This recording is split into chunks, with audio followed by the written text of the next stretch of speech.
మహాగణాధిపతయే నమః. ఓం గురుభ్యో నమః. ఓం శ్రీమాత్రే నమః. పరమేశ్వర స్వరూపమైనటువంటి జ్యోతిష, వాస్తు మరియు ఇతర అనేకమైనటువంటి శాస్త్రములను మనకు అందించినటువంటి మహర్షులకి నమస్కారం. హయగ్రీవ హయగ్రీవ హయగ్రీవేతియో వదేత్తస్స నిస్సరతే వాణి జహ్నుకన్యా ప్రవాహవత్. అరుణాం కరుణాతరంగితాక్షీం ధృతపాశాంకుశపుష్పబాణచాపాం అనిమాదిభిరావృతాం మయూకైః అహమిత్యేవ విభావయే భవానీం. శ్రీమాత్రే నమః. ప్రేక్షకులకి ఆ లలితాంబిక అమ్మవారి యొక్క అనుగ్రహం పరిపూర్ణంగా కలగాలని మనస్ఫూర్తి కోరుకుంటూ మనం ఈరోజు చెప్పుకోబోయే టాపిక్ 25వ తేదీ మే నుంచి 31 మే వరకు ఉన్నటువంటి గ్రహస్థితి ఏ విధంగా ఉంది, తద్వారా 12 లగ్నాల వారికి మరియు లగ్నం తెలియని వారి రాసుల వారికి ఏ విధంగా ఉండబోతుంది. ముఖ్యంగా లగ్నానికే ప్రాధాన్యత ఇవ్వండి.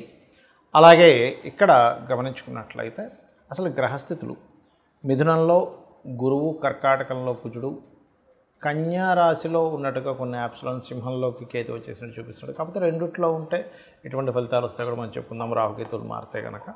అదేవిధంగా శుక్ర, శని, రాహువులు ప్రధానంగా ఇక్కడ మీనరాశిలోని, చంద్రుడు మేషం నుంచి మిథునం, కర్కాటకం వరకు సంచరిస్తాడు ఈ వారం మొత్తము కూడా.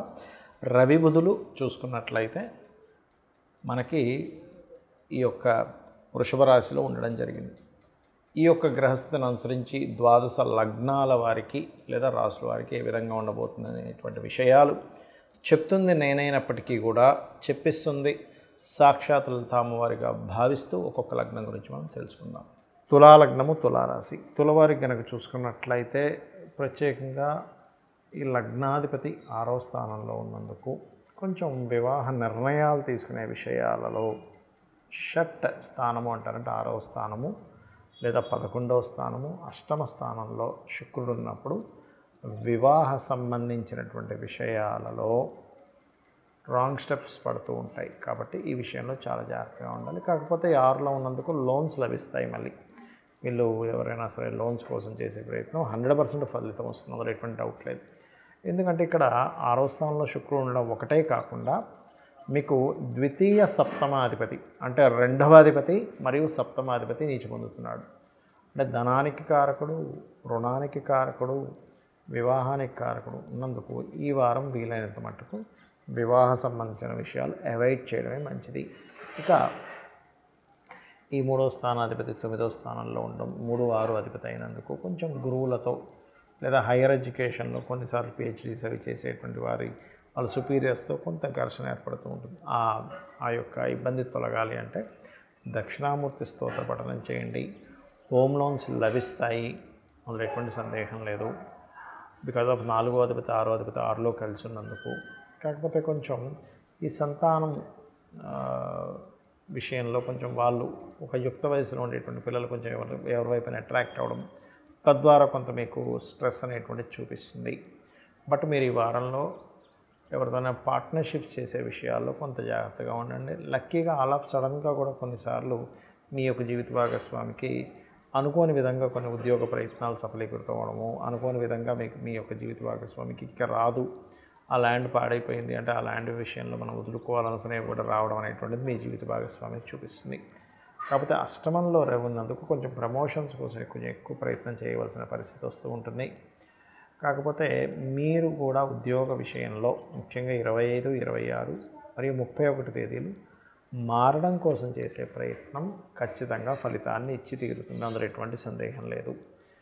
ఇక మీరు చేయవలసినటువంటి దేవతారాధన ఎక్కువగా కాలభైరవ అష్టకం చదువుకోండి, లక్ష్మీదేవి యొక్క అష్టోత్తరం చదువుకోండి, అన్ని విధాలా మీకు బాగుంటుంది. నేను ఈరోజు మీకు చాలామందికి ఉన్నటువంటి సందేహం ఒకటి నేను మీకు క్లారిటీ ఇస్తాను.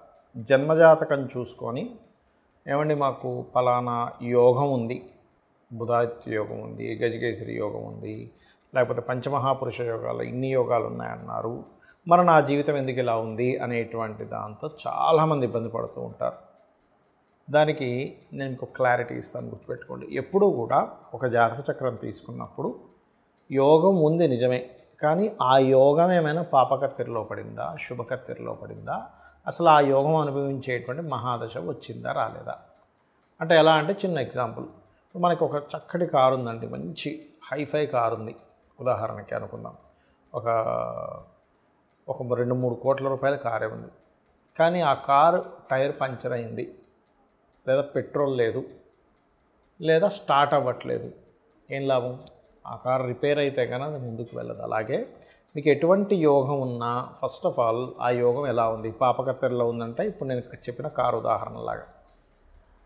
మరికొంతమందికి కారు ఉంది కానీ దాని కీస్ మన దగ్గర లేవు, కీస్ ఫాదర్ తీసుకెళ్లారు, ఒక 2-3 గంటల తర్వాత వస్తారు. ఇది ఎలాంటి ఉదాహరణ అంటే మీ జన్మజాతకంలో యోగం ఉంది, ఏ పాపకత్తెరలో లేదు, కానీ ఆ యోగాన్ని అనుభవించే సమయం రాలేదు, మహాదశ రాలేదు. అంటే చూడండి, కొంతమంది రాజకీయాల్లోకి వెళ్తారు, వెళ్ళి ఒక ఫస్ట్ టైం సీఎంగా పోటీ చేసి ఓడిపోతారు. అంత మాత్రం చేత ఆయనకి యోగం లేదని కాదు, ఓడిపోయినంత మాత్రాన. ఇప్పుడు ప్రజెంట్ ఉన్న కండిషన్లో అతనికి సీఎం అయ్యే యోగం లేదు. మళ్ళీ 5 years తర్వాత ప్రయత్నించినప్పుడు ఖచ్చితంగా మళ్ళీ గెలుస్తాడు. లేదా ఒక్కొక్కసారి 2 times ఫెయిల్ అయ్యి 3rd time గెలుస్తారు. కొంతమంది 5-6 సార్లు ఫెయిల్ అయ్యి 7వసారి గెలిచే సమయం కూడా. అంటే ఏమిటి? ఆ పర్టికులర్ టైంలో ఆ యోగం యాక్టివ్ అవుతుంది, గుర్తుపెట్టుకోండి. అలాగే మరొక విషయం ఏంటంటే, యోగం ఉందండి కానీ దగ్గర దాకా వచ్చి మిస్ అయిపోతున్నాయి. భూయోగాలు ఉన్నాయన్నారు, ధనయోగాలు ఉన్నాయన్నారు, ఇంకేమిటి నాకు ఇంక వచ్చేసిందని మిస్ అవుతుందంటే యోగము అవయోగం 2 కలిసి ఉన్నాయి. అందుకే చూడండి, కొంతమంది రాజకీయ నాయకులు కూడా కొంచెం తేడాతో, కొన్ని జస్ట్ ఒక 5-10 ఓట్ల తేడాతో ఓడిపోయారు అంటూ ఉంటాం. ఎమ్మెల్యేలు, ఎంపీలు ఇలాంటి వాళ్ళు చూసారు. అంటే ఏమిటి? యోగము అవయోగం కలిసి ఉంది.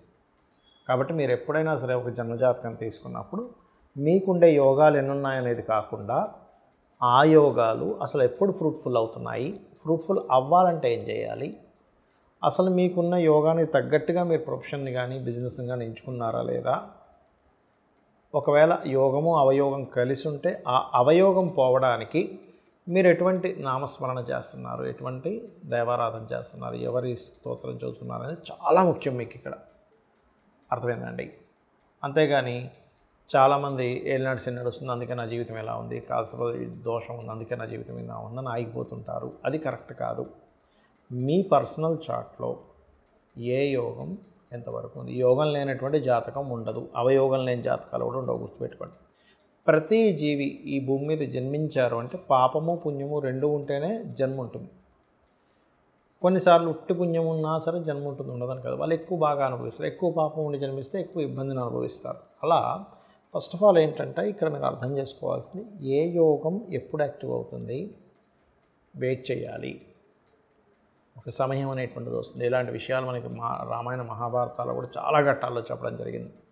మరి ఎటువంటి యోగమైనా మీకు యాక్టివ్ అవ్వాలంటే మీరు చేయవలసింది ఏమిటంటే నిత్య దేవతారాధన. అందులో ముఖ్యంగా పంచోపచార పూజలతో చేసేటప్పుడు అందులో ముఖ్యంగా గంధంతో చేసే పూజ పుణ్యాన్ని ఇస్తుంది. ఆ పుణ్యము మీ యొక్క పాపాలని దగ్ధం చేస్తుంది, గుర్తుపెట్టుకోండి. నిత్య దేవతారాధన, నిత్య గోసేవ, నిత్యము ఏదైనా మీకు దగ్గరలో ఉండే ఆలయానికి వెళ్ళి దర్శనం చేసుకొని రావడము, ఇవన్నీ కూడా మీకు చాలా మట్టుకు హెల్ప్ఫుల్ అవుతాయి, గుర్తుపెట్టుకోండి. నిత్యము ధ్యానం చేయడం లేనట్లయితే మంచి సత్సంగం లేదా గోసేవతో పాటు పేదవాళ్ళకి ఏదైనా పంచిపెట్టడం, ఇవన్నీ కూడా 100% మీ జన్మజాతకంలో ఉండేటువంటి బ్యాడ్ కాంబినేషన్ తీసేస్తుంది. అయితే ఇక్కడ మరొక విషయం ఏంటంటే, యోగాలు ఉన్నప్పటికీ కొంతమంది ఏదైతే అవయోగం ఉందో దానికి సంబంధించిన ప్రొఫెషన్లోకి వెళ్ళడం, దానికి సంబంధించిన కర్మలు చేయడం, దానికి సంబంధించిన బిజినెస్లు చేస్తూ ఉంటారు. అంటే ఏమిటి? దీనిలో ఇతనికి కలిసి రాదు అని ఉంది, పోయి అదే బిజినెస్ చేస్తాడు, లాస్ వస్తుంది. దీనిలో ఇతనికి ఈ సమయంలో ఇన్వెస్ట్ చేయకూడదని ఉంటుంది, పోయి అప్పుడే ఇన్వెస్ట్మెంట్ చేస్తాడు.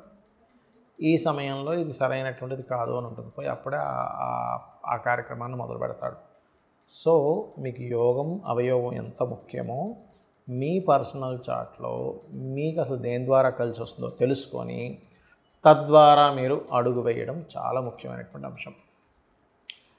ఇక చాలామంది ఈ వార ఫలితాలు కానీ మాస ఫలితాలు కానీ చూసుకునేటప్పుడు కూడా చాలామంది ఏంటంటే ఏమిటోనండి ఈ వారం ఇలా ఉంటుంది అలా ఉంటుందని భయపడుతుంటారు. ఒకటి చెప్తాను, మీ పర్సనల్ చార్ట్లో కనుక మంచి యోగం ఉన్న మహాదశ నడిచినా మీకు ఈ గోచారంలో ఉండేటువంటి ఫలితాలు పెద్దగా ఇబ్బంది పెట్టవు. ఇది ముఖ్యంగా గుర్తుపెట్టుకోండి. శ్రీమాత్రే నమః.